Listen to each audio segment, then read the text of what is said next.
إن الحمد لله نحمده ونستعينه ونستغفره ونؤمن به ونتوكل عليه ونعوذ بالله من شرور أنفسنا وسيئات أعمالنا من يهده الله فلا مضل له ومن يضلل فلا هادي له أشهد أن لا إله إلا الله وحده لا شريك له وأشهد أن محمدًا عبده ورسوله أرسله الله تعالى بالحق بشيرا ونذيرا وداعيا إلى الله بإذنه وسراجا منيرا أما بعد فإن خير الحديث كتاب الله وخير الهدي هدي محمد صلى الله عليه وسلم وشر الأمور محدثاتها وكل محدثة بدعة وكل بدعة ضلالة وكل ضلالة في النار. أعوذ بالله السميع العليم من الشيطان الرجيم من همزه ونفخه ونفثه. يا أيها الذين آمنوا اتقوا الله حق تقاته ولا تموتن إلا وأنتم مسلمون. يا أيها الناس اتقوا ربكم الذي خلقكم من نفس واحدة وخلق منها زوجها وبث منهما رجالا كثيرا ونساء واتقوا الله الذي تساءلون به والأرحام إن الله كان عليكم رقيبا. يا أيها الذين آمنوا اتقوا الله وقولوا قولا سديدا يصلح لكم أعمالكم ويغفر لكم ذنوبكم ومن يطع الله ورسوله فقد فاز فوزا عظيما. وقال عز وجل في مقام آخر والذين يؤتون ما آتوا وقلوبهم وجلة أنهم إلى ربهم راجعون. محترم حاضرین جمعہ،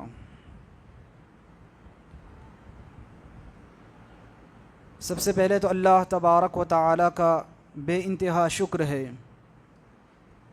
اللہ تبارک و تعالی کا بہت بڑا احسان ہے کہ اللہ تبارک و تعالی نے اس پوری کائنات میں سے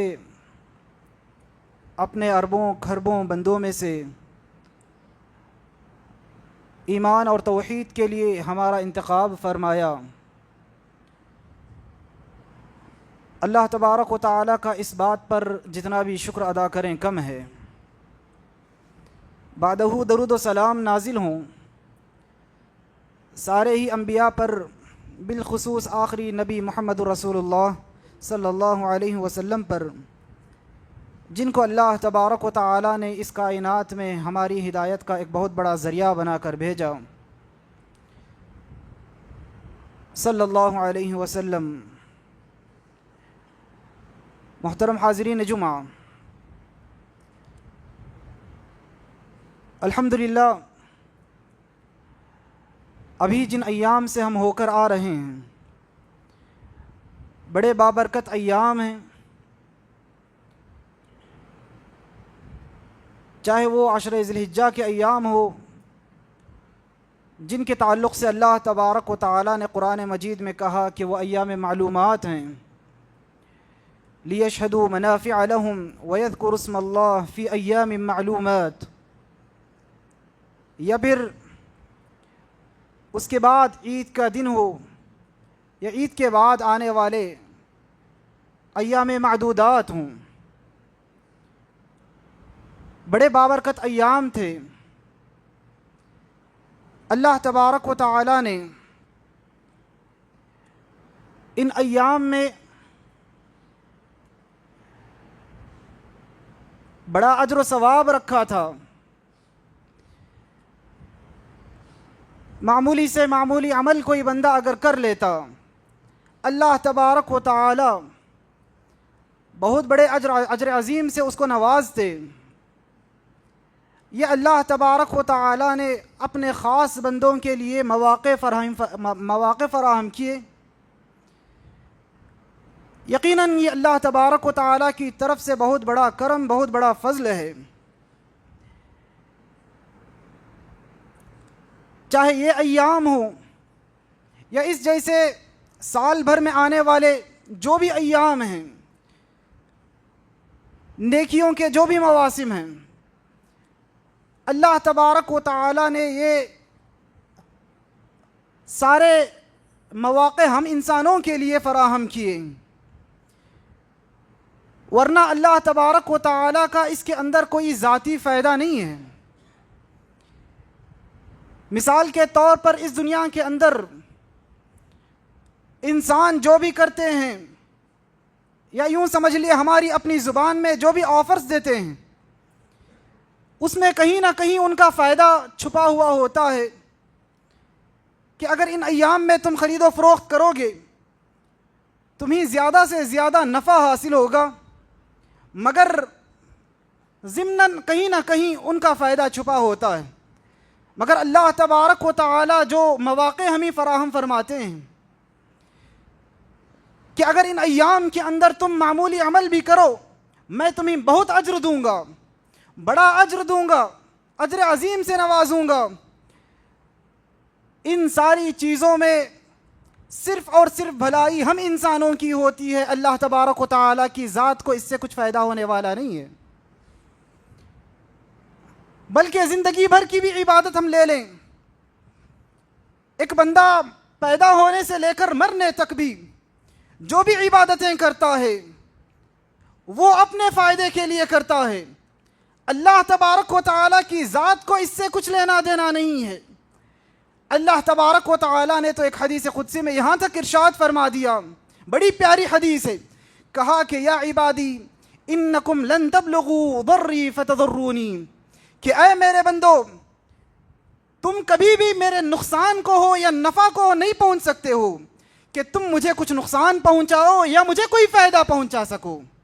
میرے نقصان اور نفع کو پہنچنے کی طاقت تمہارے اندر نہیں ہے، استطاعت تمہارے اندر یہ قوت ہی نہیں ہے کہ تم مجھے کسی طرح کا نفع پہنچا دو یا کسی طرح کا نقصان پہنچا دو۔ یہ ساری چیزیں جو میں نے رکھی ہیں وہ تمہارے نفع کے لیے رکھی ہیں۔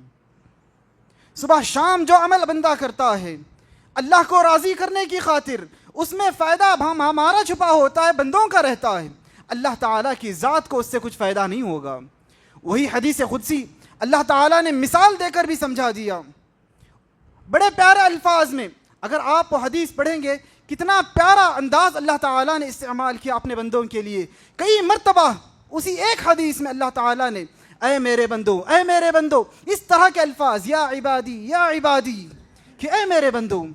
اللہ کہتا ہے لو ان اولکم وآخرکم وانسکم وجنکم، کہ اگر تم میں سے پہلا آدمی بھی آدم علیہ السلام سے لے کر قیامت تک آنے والے آخری آدمی تک جتنے لوگ اس دنیا میں آئیں گے سارے کے سارے، اور نہ صرف انسان بلکہ جنات بھی، اگر سب کے سب سے زیادہ متقی آدمی کی طرح ہو جائیں، سب سے زیادہ تقوی والے ہو جائیں، اللہ کہتا ہے ما زاد ذلک فی ملکی شیئا، اس سے میری ملکیت میں رتی برابر اضافہ ہونے والا نہیں ہے، تھوڑا بھی میری ملکیت میں اضافہ نہیں ہوگا۔ اگر ہر بندہ اللہ کے نبی صلی اللہ علیہ وسلم کی طرح ہو جائے، کیونکہ اس دنیا میں اللہ کے نبی خود کہتے ہیں انی لاخشاکم للہ واتقاکم لہ، کہ میں تم میں سب سے زیادہ اللہ سے ڈرنے والا ہوں، سب سے زیادہ تقوی رکھنے والا ہوں۔ اگر اللہ کے نبی کی طرح ہر بندہ بن جائے، نہ صرف انسان جنات بھی، اللہ کہتا ہے میری ملکیت میں کچھ اضافہ ہونے والا نہیں ہے، تم کچھ بھی کر لو یہ تمہارے فائدے کے لیے، نہ تم مجھے نقصان پہنچا سکتے ہو نہ نفع پہنچا سکتے ہو۔ تو یہ بات اللہ تبارک و تعالیٰ نے ہمیں بیان فرمائی، تو معلوم یہ ہوا کہ یہ جو مواقع اللہ تبارک و تعالیٰ نے رکھے ہیں سال بھر میں، نیکیوں کے جو موسم رکھے ہیں کہ ان ایام میں کیا جانے والا عمل دوسرے ایام کے مقابلے میں زیادہ اجر و ثواب کا باعث ہے، تو یقیناً وہ انسانوں کے فائدے کے لیے ہے۔ اس پر ہر بندے کو اللہ تبارک و تعالیٰ کا شکر بجا لانا چاہیے، اللہ تبارک و تعالیٰ کا شکر بجا لانا چاہیے کہ اللہ نے ایسے مواقع ہمیں نصیب فرمائے۔ تو محترم حاضرین گرامی، ان ایام جو گزرے ابھی ایام ہیں، ان ایام میں جن لوگوں نے واقعی معنوں میں اللہ کی عبادت کی وہ قابل مبارکباد ہیں۔ خوشخبری ہے ان لوگوں کے لیے جو لوگ ان ایام سے فائدہ اٹھاتے ہوئے اللہ تبارک و تعالیٰ کی عبادت ان میں کر لی۔ خوشخبری ہے یقیناً ان لوگوں کے لیے جنہوں نے ان ایام کے اندر روزے رکھ لیے، یقیناً خوشخبری ہے ان لوگوں کے لیے جنہوں نے ان ایام کو غنیمت جانتے ہوئے صدقہ و خیرات کر لیے، اور اسی طرح خوشخبری ہے ہر اس بندے کے لیے جس نے بھی ان ایام کو ایک بہترین موقع سمجھتے ہوئے ہر نیکی کرنے کی کوشش کی، بہترین رشتہ داری نبھائی، یا خصوصاً ان ایام کے اندر والدین کے ساتھ بہترین معاملہ فرمایا، حسن سلوک کیا، یا ان کی خدمت کر کے اپنے لیے جنت کی راہ ہموار کر لی، یقیناً باعث مبارکباد لوگ ہیں۔ اور حقیقت میں اگر دیکھا جائے دنیاوی معاملات کے اندر ہم بہت ساری چیزوں میں ایک دوسرے کو خوشخبری دیتے ہیں۔ کسی کے پاس اچھا گھر ہو گیا، اس کے لیے خوشخبری ہم پیش کرتے ہیں۔ اچھی شادی کہیں ہو گئی، اچھی بیوی مل گئی، نیک اولاد نصیب ہو گئی، ہم خوشخبریاں دیتے ہیں۔ کسی کا بزنس اچھا چل گیا، خوشخبری ہم دیتے ہیں۔ مگر دیکھا جائے تو حقیقی خوشخبری اس بندے کو دینی چاہیے جس بندے کو اللہ تبارک و تعالی نے ان ایام اور ان جیسے جو بھی معاملات ایام ہیں ان سارے ایام میں نیکیاں کرنے کا موقع اللہ تبارک و تعالی دیتا ہے، یا نیکی کرنے کی اللہ توفیق جو دے دیتا ہے، وہ لوگ یقیناً خوشخبریوں کے مستحق ہیں۔ کیونکہ حقیقت میں سب سے بڑی خوشخبری تو یہی ہے کہ بندہ ان ایام میں ہو یا اپنی زندگی کے اندر بہتر اعمال کر کے اللہ کا تقرب حاصل کر لے، اللہ کے قریب ہو جائے، یہی سب سے بڑی خوشخبری اور یہی سب سے بڑی کامیابی۔ تو ایسی بات پر اللہ تعالیٰ نے کہا قل بفضل اللہ وبرحمتہ فبذلک فلیفرحوا هو خیر مما یجمعون۔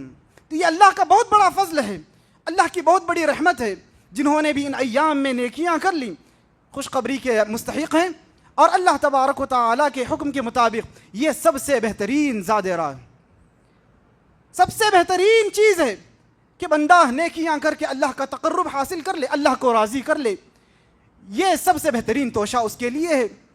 بہرحال اللہ سے دعا ہے کہ اللہ تبارک و تعالی ہم ان جیسے مواقع سے بھرپور فائدہ اٹھانے کی اللہ توفیق نصیب فرمائے۔ حاضرین گرامی، بات یہیں پر ختم نہیں ہو جاتی کہ ان ایام کو ہم نے پا لیا، ان ایام میں اللہ کی عبادت کر لی، اللہ کی عبادت کر کے اللہ کو راضی کر لیا، یا خالص اللہ کے لیے قربانیاں دے دیں، بات اسی پر ختم نہیں ہوتی ہے، بلکہ حقیقی بات یہ ہے کہ ہم ان ایام یعنی ان اعمال کی قبولیت کی بھی فکر کیا کریں، اور ساتھ ہی ساتھ ان اعمال کی حفاظت کی بھی فکر کریں۔ یعنی بندہ مومنانہ صفت ہی اللہ تعالیٰ نے بتائی ہے کہ کوئی بھی بندہ مومن اگر کوئی عمل کرتا ہے تو مطمئن ہو کر نہیں بیٹھ جاتا ہے کہ چلو میں نے کر لیا ختم خلاص، اب اس کے آگے میرا کام میرا عمل اللہ تعالیٰ نے قبول کر ہی لیا ہوگا، پورے اطمینان کے ساتھ بیٹھ جانا یہ مومنانہ صفت نہیں ہوتی ہے۔ ابھی جو آیت میں نے آپ کے سامنے خطبہ مسنونہ کے بعد پڑھی، اللہ تبارک و تعالیٰ نے کہا کہ والذی، بہت ساری یعنی سورہ مومنین سورۃ المؤمنون ہے، اس کے اندر کئی صفات بیان کرتے ہوئے اللہ تعالیٰ نے یہ بات بھی ارشاد فرمائی، مؤمنوں کی صفت بیان کرتے ہوئے کہا کہ والذین یؤتون ما آتوا وقلوبهم وجلۃ انہم الی ربہم راجعون۔ مؤمن تو وہ ہوتا ہے کہ نیکی کر کے خاموش نہیں بیٹھ جاتا ہے، اللہ کی راہ میں دے دینے کے بعد، اللہ کی راہ میں خرچ کرنے کے بعد یہ سوچ کر نہیں بیٹھ جاتا کہ چلو میں نے کر دیا، میری ذمہ داری ختم، میرا کام ختم ہو گیا، نہیں، بلکہ اس کے باوجود بھی وَقُلُوبُهُمْ وَجِلَةٌ، اللہ تعالیٰ نے کہا کہ ان کے دل اللہ کے ڈر سے کانپتے رہتے ہیں، اللہ کے دل ان کے دل اللہ کے ڈر سے لرزتے رہتے ہیں، نیکیاں کرنے کے بعد بھی۔ ایسا نہیں ہے کہ برائیاں کرنے کے بعد اللہ کا تقوی، اللہ کا ڈر پیدا ہو، نیکیاں کرنے کے بعد بھی مومن کی یہ شان ہوتی ہے، مومن کی یہ صفت ہوتی ہے، اس کے بعد بھی اس کا دل اللہ تعالیٰ سے ڈرتا رہتا ہے۔ یہ ایام پا لیے، ان ایام میں ہم نے نیکی کر لی، ہماری ذمہ داری ختم ہو گئی، اب آرام کر لیں گے، اب اللہ سے دور ہو جائیں گے، دین سے دور ہو جائیں گے، جو کچھ کرنا تھا کر لیا، نہیں، یہ مومنوں کی صفت نہیں ہوتی ہے۔ مومن تو ہمیشہ اللہ سے ڈرنے والا ہوتا ہے، جو بھی اس نے کیا ہے ان کی قبولیت کی فکر کرتا ہے کہ اللہ پتہ نہیں میرا عمل اللہ کے پاس قبول ہوا کہ نہیں ہوا، ربنا تقبل منا انک انت السمیع العلیم وتب علینا انک انت التواب الرحیم، کہ اللہ ہم نے جو کچھ بھی کیا اس کو قبول کر لینا۔ اس کی دعاؤں میں ہمیشہ یہ یعنی مومن کی یہ ہمیشہ دعا رہتی ہے کہ میں نے جو کچھ بھی کیا، چاہے نیک اعمال ہو یا قربانی جیسا مسئلہ ہو، ہم نے جو قربانی دی تھی ختم نہیں ہو گیا مسئلہ، اللہ سے دعا کریں کہ اللہ ہماری اس قربانی کو تو قبول کر لے. بس ریاکاری سے پاک ہو کر خالص اللہ کے لیے ہم نے یہ قربانی دی, اللہ ہم نے تیرے لیے قربانی دی تو اس کو قبول کر لے. یہ مومن کی ایک صفت ہوتی ہے, اس کی دعاؤں میں یہ دعا ہمیشہ شامل ہوتی ہے. یہ ایک چیز ہو گئی. اس کے علاوہ ہم نے دیکھا کہ ان ایام کے اندر یقیناً اللہ تعالیٰ نے بہت بڑے بڑے اعمال رکھے تھے, روزے ہوں, قربانی ہو, یا اسی طرح سے حج کا معاملہ ہو. حج جیسا بڑا عظیم عمل اللہ تعالیٰ نے ان ایام کے اندر رکھا, مگر ان ایام کے ختم ہوتے ہی حج کا یہ مسئلہ ہم سمجھتے ہیں, جہاں تک ہماری سوچ ہے وہ یہ ہے کہ حج انہی ایام میں ہوتا ہے. ہاں یقیناً انہی ایام میں ہوتا ہے. باقاعدہ طور پر یہاں سے سفر کر کے مکہ المکرمہ پہنچنا, وہاں جا کر ارکان حج ادا کرنا انہی ایام کے اندر خاص ہے. لیکن جہاں تک ثواب کی اگر بات کی جائے, ثواب کی اگر ہم بات کریں, صرف انہی ایام کے اندر حج کا ثواب نہیں دیا جاتا ہے. احادیث مبارکہ کا اگر مطالعہ کریں گے معلوم ہوگا اللہ تبارک و تعالیٰ نے, اللہ کے نبی صلی اللہ علیہ وسلم نے کئی ایسی چیزیں بتائیں, کئی ایسے اعمال بتائے کہ جن کو اگر بندہ اپنی جگہ رہ کر کرتا ہے, اپنے علاقے میں, اپنے گھر میں رہ کر کرتا ہے, اپنی مسجد میں رہ کر کرتا ہے, اس کو حج کا ثواب دیا جاتا ہے. سال بھر یہ لگا رہتا ہے. ہمارا ذہن صرف حج کا مطلب ہے حج کا ثواب ہے تو اسی پر اٹکا ہوا. لیکن احادیث میں جس چیز کی طرف مسلمانوں کی رہنمائی کی گئی ہے, اللہ کے نبی صلی اللہ علیہ وسلم نے کئی ایسے اعمال پر مسلمانوں کو ابھارا ہے کہ بندہ زندگی بھر ہر دن اگر بھی چاہے ان اعمال کو کر کے حج کا ثواب حاصل کر سکتا ہے. حج کا ثواب پوری طرح سے, جس طرح ایک بندہ زندگی بھر پیسہ جمع کرتا ہے, باقاعدہ یہاں سے سفر کر کے وہاں جاتا ہے, ساری مشقتیں برداشت کر کے حج کرتا ہے اور جو ثواب حاصل کر کے آتا ہے, اللہ کے نبی صلی اللہ علیہ وسلم نے وہی ثواب معمولی سے کاموں میں بھی رکھ دیا. اللہ تعالیٰ نے رکھا ہے اور اللہ کے نبی نے بتایا. اور کوئی مسلمان یہ نہ سوچے کہ یہ کیسے ممکن ہو سکتا ہے کہ ایک بندہ زندگی بھر کی کمائی لگاتا ہے, محنتیں کرتا ہے, مشقتیں کرتا ہے, مشاکل کو برداشت کر کے یہاں سے وہاں جاتا ہے, ارکان حج ادا کرتا ہے, اس کے باوجود اس کو جو ثواب مل رہا ہے وہی ثواب اپنی جگہ بیٹھے ہوئے ایک آدمی کو مل سکتا ہے. یہ کیسے ممکن ہے؟ یہ ہم نہ سوچیں, یہ اللہ تبارک و تعالیٰ کے, یہ ساری چیزیں اللہ پر چھوڑیں. اللہ تبارک و تعالیٰ کی ذات ہے, وہ اللہ کی ذات کو ہم سمجھ نہیں سکتے. اللہ تعالیٰ نے معمولی کاموں پر ایسے بڑے ثواب عطا رکھے ہیں کہ ہماری عقل حیران رہ جاتی ہے. مثال کے طور پر اللہ تعالیٰ نے کیا کہا, سبحان اللہ تملأ المیزان. اللہ تعالیٰ نے کہا کہ اگر سبحان اللہ تم کہتے ہو اپنی زبان سے, میزان بھر جاتا ہے, اجر و ثواب سے میزان بھر جاتا ہے. سبحان اللہ کتنا بڑا پہاڑ پھوڑنا ہے, صرف اپنی زبان کو ذرا سی حرکت دینے ایک سیکنڈ کے لیے. سبحان اللہ الحمدللہ, اللہ کے نبی نے کہا سبحان اللہ الحمدللہ تملأان او تملأ ما بین السماوات والارض. آسمان اور زمین کے درمیان پائی جانے والی جگہ کو اگر کوئی بندہ صرف سبحان اللہ الحمدللہ کہتا ہے, اللہ تعالیٰ آسمان اور زمین کے درمیان کی جگہ کو اجر و ثواب سے بھر دیتے. اللہ, یہ اللہ کی ذات ہے. اللہ کی ذات پر ہم کبھی شک نہیں, اس کی قدرت الگ ہے, اس کی شان الگ ہے. یہی وجہ ہے کہ جس دنیا کے پیچھے ہم پڑے ہوئے, جس دنیا کے لیے ہم مرتے ہیں, یقین مانیے کل قیامت کے دن اللہ کے نبی صلی اللہ علیہ وسلم اتنی پیاری حدیث بیان فرمائی ہے, اگر ہم اس حدیث کو یاد رکھیں اس دنیا کو اپنی ٹھوکر پہ رکھیں گے. اللہ کے نبی نے کیا فرمایا, مجھے یاد ہے, اللہ کے نبی کے, مجھے معلوم ہے, میں پہچانتا ہوں اس بندے کو جو بندہ جہنم سے نکل کر جنت کے اندر سب سے آخر میں پہنچے گا, سب سے آخر میں جہنم سے نکالا جائے گا اور جنت میں سب سے آخر میں پہنچے گا, اور جس کا درجہ جنت کے اندر سب سے کم تر ہوگا. اللہ, سب سے چھوٹا درجہ, ادنا درجہ. اللہ کے نبی کہتے ہیں میں جانتا ہوں اس شخص کو, وہ شخص اللہ تعالیٰ اس کو نکالے گا جہنم سے اور جنت کے قریب کرے گا اور کہے گا کہ جا جنت میں داخل ہو جا. حدیث بڑی پیاری ہے, کبھی موقع ملے تو آرام سے بیٹھ کر پڑھ لینا. وہ بندہ جنت کے قریب جائے گا اور دیکھے گا کہ جو ہے جنت بھر گئی, اس کو لگے گا کہ جنت بھر گئی, جنت میں جگہ نہیں ہے. واپس اللہ کے پاس آئے گا, شکایت کرے گا کہ اللہ جنت میں جگہ نہیں ہے. مجھ سے پہلے جن لوگوں نے جنت میں داخلہ لے لیا سب نے اپنی اپنی جگہ پکڑ لی, سب نے اپنی یعنی ساری جنت کو بھر دیا, میرے لیے کوئی جگہ نہیں ہے. اللہ کہے گا دوبارہ بھیجے گا، 3 مرتبہ جا کر آئے گا. اس کے بعد اللہ تعالیٰ اس سے سوال کرے گا. جب وہ یہ کہے گا کہ جنت میں میرے لیے جگہ نہیں ہے، اللہ کہے گا کہ جنت میں تیرے لیے دنیا بھر کی جگہ کافی ہے. دنیا جتنی جگہ جنت میں اگر میں تجھے دے دوں، کیا اتنی جگہ تیرے لیے کافی ہے؟ وہ بندہ پتہ ہے کیا کہے گا؟ کہے گا اللہ تو رب العالمین ہے، دونوں سارے جہانوں کا رب ہے، اور تو میرے ساتھ مذاق کر رہا ہے، مجھ جیسے حقیر بندے کے ساتھ مذاق کر رہا ہے. اللہ اکبر. وہ بندہ کہے گا کہ نہیں، مذاق نہیں ہے، جا میں تیرے لیے جنت میں دنیا جتنی جگہ میں تیرے لیے دے دیتا ہوں. اللہ اکبر. ایک دنیا، ساری دنیا بھر جتنی جگہ کا مالک میں تجھے بناتا ہوں جنت کے اندر. اتنا ہی نہیں، اللہ تعالیٰ آگے اور کہتا ہے فَإِنَّ لَكَ مِثْلَ الدُّنْيَا وَعَشَرَةَ أَمْثَالِهَا. صرف دنیا نہیں بلکہ ایسی 10 دنیا کا مالک میں تجھے بناتا ہوں جنت میں. اللہ اکبر. یہ کون بندہ ہے جس کا درجہ جنت میں سب سے کم تر ہوگا؟ اللہ کے لیے کوئی مشکل بات نہیں، چھوٹا سا عمل آپ کر لو، اللہ تعالیٰ بہت بڑا ثواب دے دے. کوئی مشکل بات نہیں، کوئی بعید بات نہیں. کچھ اعمال میں دو تین اعمال میں آپ کے سامنے رکھ کر اپنی بات کو ختم کر دیتا ہوں مختصر وقت میں.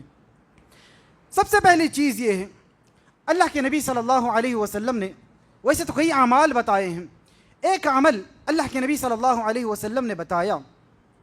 کہا کہ اگر کوئی بندہ اپنے گھر سے وضو بنا کر نکلتا ہے، مسجد کی طرف آتا ہے، مقصد صرف اور صرف یہ ہے کہ مسجد جا کر جماعت کے ساتھ فرض نماز ادا کر لوں، فرض نماز جماعت کے ساتھ مسجد میں جا کر ادا کر لوں، اللہ کے نبی صلی اللہ علیہ وسلم کہتے ہیں اس کے لیے حج کے برابر کا ثواب. اللہ اکبر.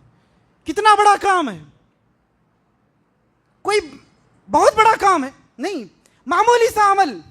اللہ کے نبی کہتے ہیں، اللہ کے نبی کی صحیح حدیث ہے، اللہ کے نبی کہتے ہیں کوئی بندہ صرف اس نیت کے ساتھ مسجد گھر سے نکلتا ہے وضو بنا کر کہ میں مسجد جاؤں گا، جماعت کے ساتھ فرض نماز میں ادا کروں گا، اس نیت کے ساتھ آتا ہے، مسجد کو آ کر جماعت کے ساتھ فرض نماز ادا کر لیتا ہے، اللہ کے نبی کہتے ہیں اس کو پورے حج کا ثواب. اللہ اکبر.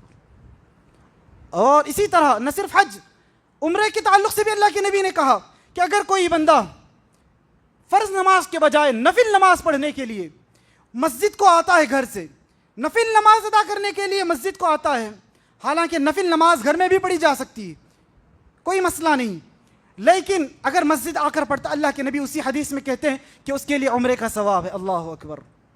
معمولی کام، ثواب بہت بڑا.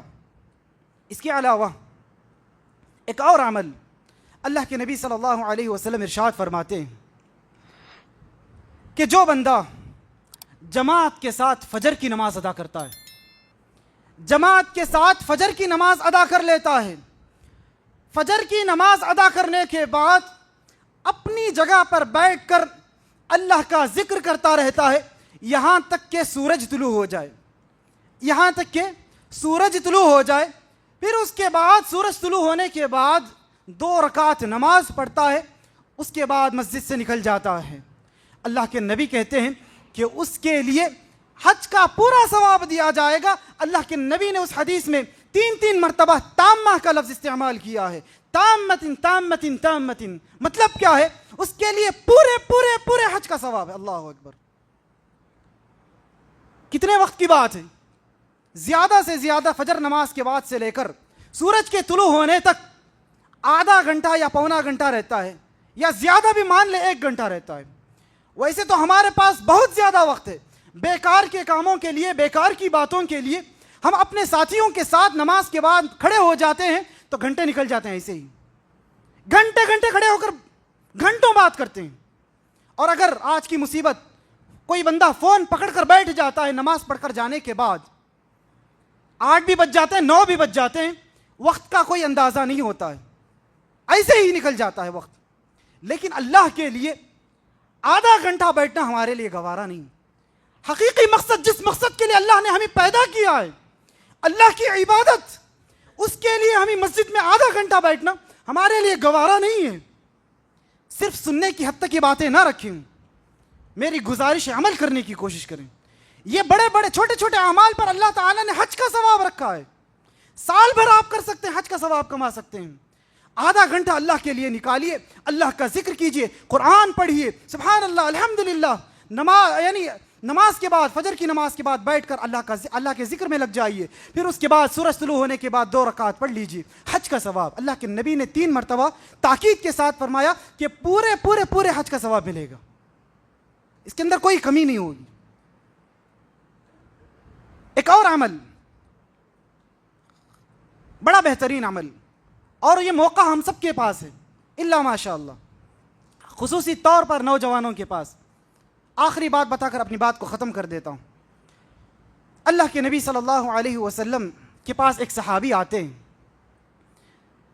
کہتے ہیں کہ اللہ کے نبی صلی اللہ علیہ وسلم انی اشتہی الجہاد ولا اقدر علیہ، اللہ کے نبی صلی اللہ علیہ وسلم مجھے جہاد کا بڑا شوق ہے، اللہ کی راہ میں جنگ لڑنا چاہتا ہوں، اللہ کی خاطر لڑائی کرنا چاہتا ہوں، بڑا شوق ہے، ولا اقدر علیہ، لیکن قدرت نہیں ہے، طاقت نہیں ہے، جہاد تو کرنا چاہتا ہوں لیکن اسباب مہیا نہیں، میرے پاس اتنا پیسہ نہیں ہے کہ میں سامان جنگ تیار کر سکوں اپنے لیے، یا پھر ان ایام کے لیے سارے انتظامات اپنے لیے کر سکوں، اس کی طاقت میرے اندر نہیں ہے۔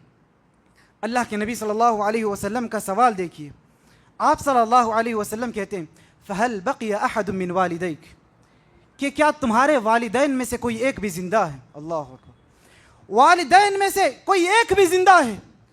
صحابی رسول کہتے ہیں کہ ہاں میری ماں زندہ ہے، میری ماں زندہ ہے۔ اللہ کے نبی صلی اللہ علیہ وسلم کہتے ہیں کہ جاؤ اپنی ماں کی خدمت میں لگ جاؤ، اپنی ماں کی خدمت میں لگ جاؤ۔ پھر آگے اللہ کے نبی صلی اللہ علیہ وسلم کہتے ہیں فَإِذَا فَعَلْتَ ذَلِكَ، اگر تم نے یہ کر لیا، اگر تم نے اپنے ماں کی خدمت کر لی، فَأَنْتَ حَاجٌ وَمُعْتَمِرٌ وَمُجَاہِدٌ، اللہ اکبر، اللہ کے نبی کہتے ہیں تم نے یہ کام اگر کر لیا، تم حاجی بھی ہو، تم معتمر بھی ہو، اور تم مجاہد بھی ہو۔ آج اکثر ہم لوگوں میں سے اکثر کے والدین جو ہے الحمدللہ زندہ ہیں، لیکن ہم ان کی قدر نہیں کیا کرتے ہیں۔ خصوصی طور پر نوجوانوں کو میں نے اسی لیے کہا، ہمارے والدین میں سے کوئی ایک بھی زندہ ہے، یہ والدین ہمارے دونوں کے دونوں الحمدللہ اگر زندہ ہیں تو یہ ہمارے پاس بہت بڑا موقع ہے حج کا ثواب کمانے کا، عمرے کا ثواب کمانے کا، اسی طرح جہاد کا بھی، جبکہ آج جہاد کا موقع ہمارے پاس نہیں ہے، لیکن اگر جہاد کا ثواب کمانا چاہتے ہو والدین کی خدمت کیا کرو۔ والدین کی خدمت میں یہ سارے ثواب اللہ تعالیٰ نے رکھ دیے ہیں، مگر افسوس کی بات یہ ہے کہ ہم اپنے والدین کی قدر نہیں کرتے، والدین کی قدر و قیمت ہم نہیں جانتے، جب تک وہ زندہ ہیں ان کی کوئی قدر و قیمت نہیں۔ ابھی میں نے کہا ہمارے پاس موبائل فون ہے، موبائل فون میں لگے ہوئے والدین سامنے بیٹھے ہوئے، والدین میں سے کوئی ایک آپ سے بات کرنا چاہتا ہے، گفتگو کرنا چاہتا ہے، لیکن ہم ہیں کہ فون میں لگے ہوئے، کوئی کچھ پوچھ رہا ہے، والدین کچھ پوچھ رہے ہیں، لیکن ہم ان کی طرف دھیان بھی نہیں دیتے۔ ہمارے لیے گوارا نہیں ہے کہ ہم والدین کے لیے 2 منٹ بات کر لیں، ان کی خوشی کی خاطر، ان کی خوشی کی خاطر 5 منٹ ان سے گفتگو کر لیں، یہ ہمارے لیے گوارا نہیں ہے۔ آپ ہوں گے باہر کی دنیا میں بڑے میکے لال، یعنی بہت زیادہ کماتے ہوں گے، دنیا جیت لیا، لیکن اگر گھر میں والدین کو رکھ کر ان کی اگر خدمت نہیں کرتے، آپ کا دنیا کمانا کوئی فائدہ مند نہیں ہے، اس کا کوئی فائدہ نہیں ہے، کیونکہ ہم جانتے ہیں والدین اگر ناراض ہو گئے تو اللہ تعالیٰ بھی ناراض۔ اللہ کے نبی نے کہہ دیا والدین کی رضامندی میں اللہ کی رضامندی، والدین کو ناراض کرو گے اللہ بھی ناراض ہو جائے گا۔ بیوی کے ساتھ بات کرنے کے لیے پوری رات ہمارے پاس ہے، لیکن والدین کی خدمت کے لیے تھوڑا سا وقت بھی ہمارے لیے نہیں ہے۔ اگر کوئی بندہ دنیا یعنی گھر سے باہر نکل کر دنیا کماتا ہے لیکن گھر میں والدین کی خدمت نہیں کرتا تو اس کے لیے دنیا چھوڑ کر یہ گلاس پانی صحیح اپنے والدین کو پیش کر دینا یہ اس کے لیے بہتر ہے۔ یقین مانیے والدین کی خدمت میں بہت بڑا اجر و ثواب اللہ تعالیٰ نے رکھا ہے، جس کو ہم سمجھ نہیں پاتے ہیں، جس کی ہم قدر نہیں کرتے ہیں۔ اللہ سے دعا ہے کہ اللہ تبارک و تعالیٰ کہی سنی باتوں پر ہمیں عمل کرنے کی توفیق نصیب فرمائے۔ اللہ تبارک و تعالیٰ ان مواقع کو غنیمت جانتے ہوئے ان مواقع سے فائدہ اٹھانے کی اللہ توفیق نصیب فرمائے، نیکیاں کرنے کی اللہ تعالی ہمیں توفیق نصیب فرمائے، اللہ کو راضی کرنے اور اللہ تبارک و تعالیٰ کی خاطر جینے اور مرنے کی اللہ ہمیں توفیق نصیب فرمائے، جو بھی اعمال ہم نے کیے ہیں اللہ تعالیٰ ان کی قبولیت کی فکر کرنے کی اللہ توفیق نصیب فرمائے، اللہ تبارک و تعالیٰ ہماری قربانیوں کو قبول فرمائے، ہماری نیکیوں کو اللہ تبارک و تعالیٰ قبول فرمائے اور زیادہ نیکیاں کرنے کی اللہ تبارک و تعالیٰ ہمیں توفیق نصیب فرمائے۔ اقول قولی ھذا واستغفر اللہ لی ولکم ولسائر المسلمین من کل ذنب فاستغفروہ انہ هو الغفور الرحیم۔